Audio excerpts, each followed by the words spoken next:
A lo largo de estos 2 años, más o menos, o 2 años y pico, he estado visitando algunos proyectos en el campo, proyectos agrícolas, iniciados principalmente por familias. Y quiero recalcar esto porque, aunque hay otros proyectos que han sido iniciados por individuos o bien por pequeños grupos, sin embargo, los que se han arraigado más, los que han funcionado y están funcionando, yo diría de una forma más comprometida, son aquellos que están iniciados por familias, es decir, por personas que ya cuentan con la base de una relación segura, de una relación fuerte, de una unidad que es superior a cualquier problema o división que pueda surgir dentro de ese proyecto, dentro de ese plan.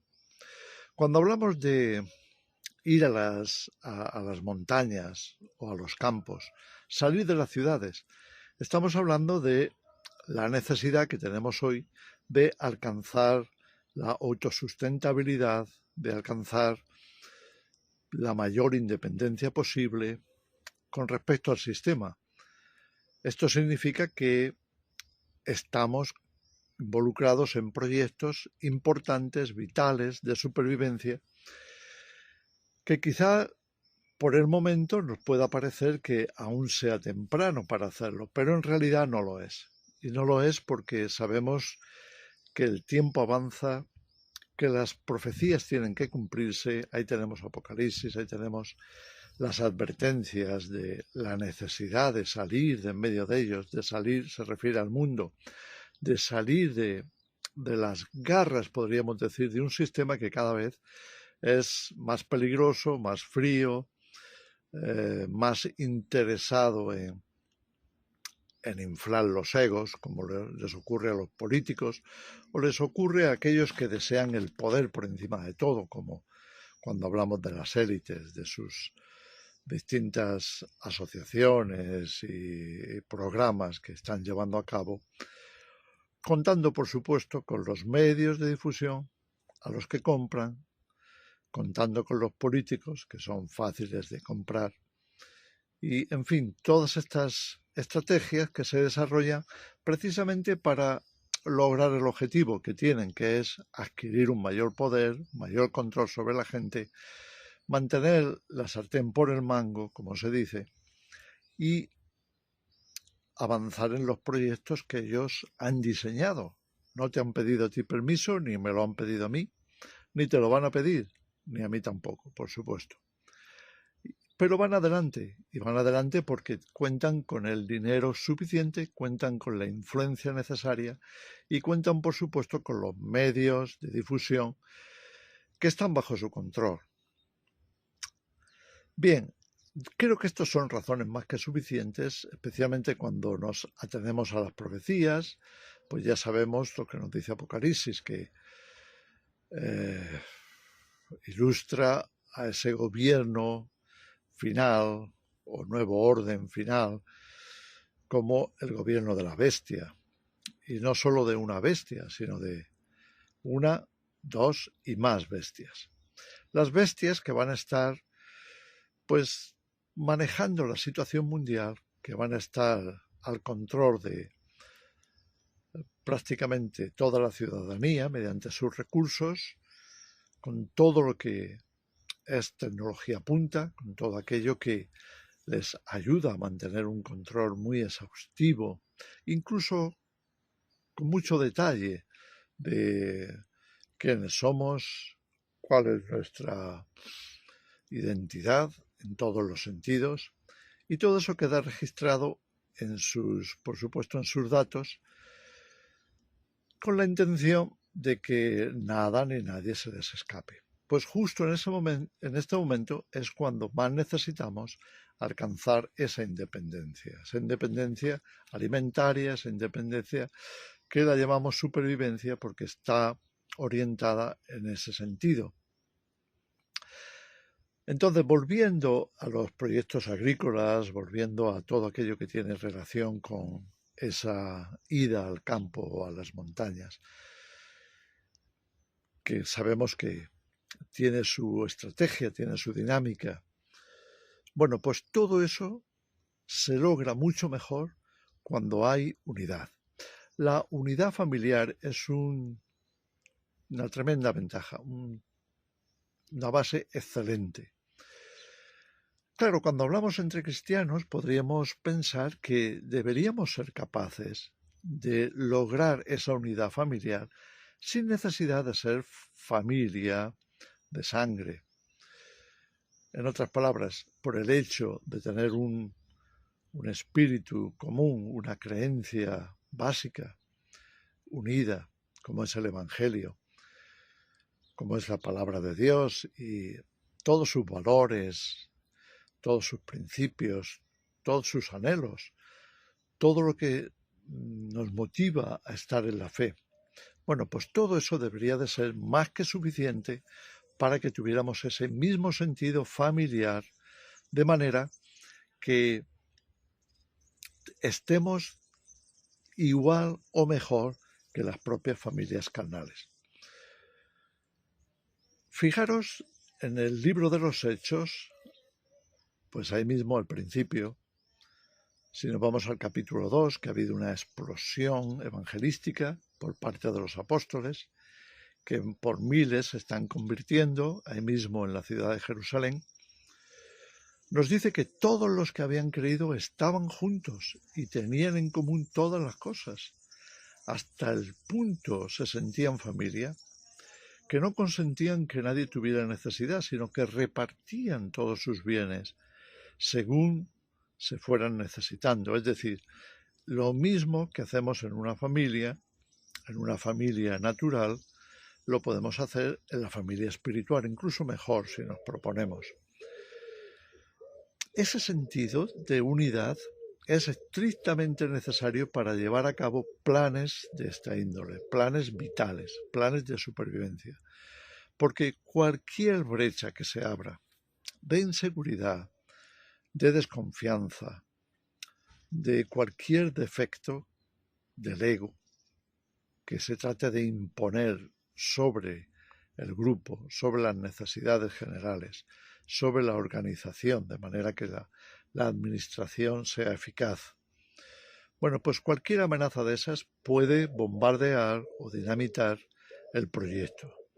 Por eso es tremendamente necesario, es tremendamente importante que antes de emprender un proyecto se sepa con quién vas. Yo lo suelo decir, es más importante el con quién vas, con quién te organizas, con quién vas a convivir, que los medios de los que dispongas, que el capital que puedas aportar, incluso muchas veces que las habilidades, porque todo eso se puede aprender.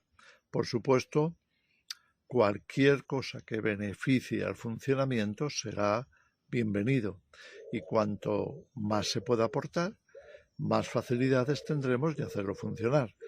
Pero lo más importante es la unidad interna, la unidad espiritual, la unidad familiar, la unidad en ese sentido de que pase lo que pase, tengamos las diferencias que podamos tener, los puntos de vista diferentes o contrastados, nada de eso va a dinamitar el proyecto.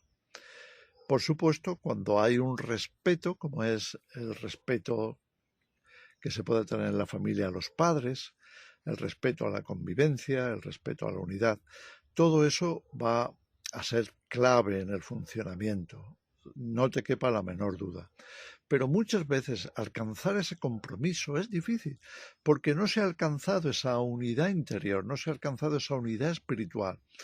Muchas veces los cristianos no llegamos a vernos como realmente somos, hijos de Dios, del mismo Padre, miembros de una misma familia, todos puestos por Dios precisamente para hacer equipo, para colaborar juntos, para podernos bendecir los unos a los otros. Muchas veces el ego trata de imponerse y comienzan a aflorar las diferencias y las posiciones irreconciliables y las divisiones que realmente son el enemigo de cualquier proyecto que requiera, que demande ese tipo de unidad. En tiempos peligrosos como los que estamos, No nos podemos permitir estar divididos, no nos podemos permitir que cada uno vaya por su lado, tenemos que estar unidos. Todo es posible y todo proyecto se puede alcanzar si contamos con un verdadero compromiso de unidad. De otra forma, estará abocado al fracaso. El compromiso tiene que ser total, tiene que ser serio, tiene que ser incuestionable, tiene que ser realmente vital. No podemos hacerlo sin ese compromiso, no podemos avanzar en los proyectos si no tenemos esa actitud de unidad intensa. Entonces, ¿por qué os digo todo esto? Mi reflexión de esta mañana es que aprendamos, como hicieron los primeros discípulos, los primeros cristianos, a estar juntos, a compartir las cosas, a estar sensibles a las necesidades de los demás y comprometernos con el bienestar de todo el grupo, de todos, aportando cada uno todo lo que pueda, estando siempre dispuestos a aprender. Porque, repito, aunque no tengas ciertas habilidades, si estás dispuesto a aprender, lo lograrás. Otros te ayudarán, otros te instruirán. En fin, no hay nada imposible cuando realmente hay ese compromiso intenso, realmente de corazón. De otra forma, no va a funcionar. Por eso, trabajemos esa unidad. Pensemos, si las familias carnales son aquellas que alcanzan más rápidamente sus objetivos, ¿por qué no procurar, buscar esa unidad interna, intensa, que no importa lo que ocurra, vamos a tratar de mantener la cohesión. No vamos a permitir que nada ni nadie nos separe. Cuando lo hacemos, entonces hay esperanza. Entonces no hay nada imposible, nada. Solo tenemos que tener en cuenta que sin la unidad del espíritu no habrá unidad de las fuerzas, unidad del apoyo, unidad de la carne, unidad de todo lo que se requiere para avanzar en estos proyectos y llevarlos a cabo. Recuerda, estamos en momentos complicados, necesitamos llevar a cabo ciertos proyectos, pero sobre todo necesitamos unidad, cohesión, compromiso. Llegar a tener esa especie de unidad familiar ligada en el espíritu, basada incluso en la palabra de Dios, como Jesús nos recordó, y quiero terminar con esta escritura. Cuando los hermanos y la madre de Jesús vinieron a buscarle, él se había ido de Nazaret a Capernaum, estaban escuchando que ocurrían muchas cosas y no sabían seguramente qué pensar, la propia familia carnal. No se percataron del todo de cuál era la misión del Mesías, de Jesús como Hijo de Dios, que iba a traer respuesta a la humanidad.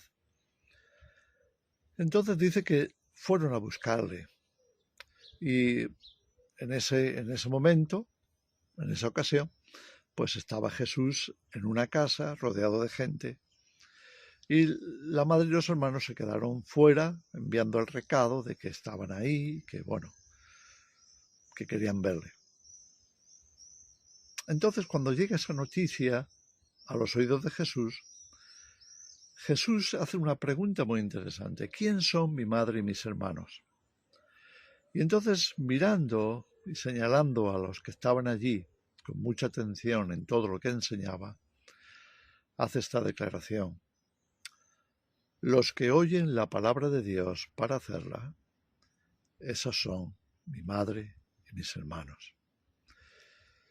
Dios nos ve así, como su gran familia. Aprendamos a funcionar como tales.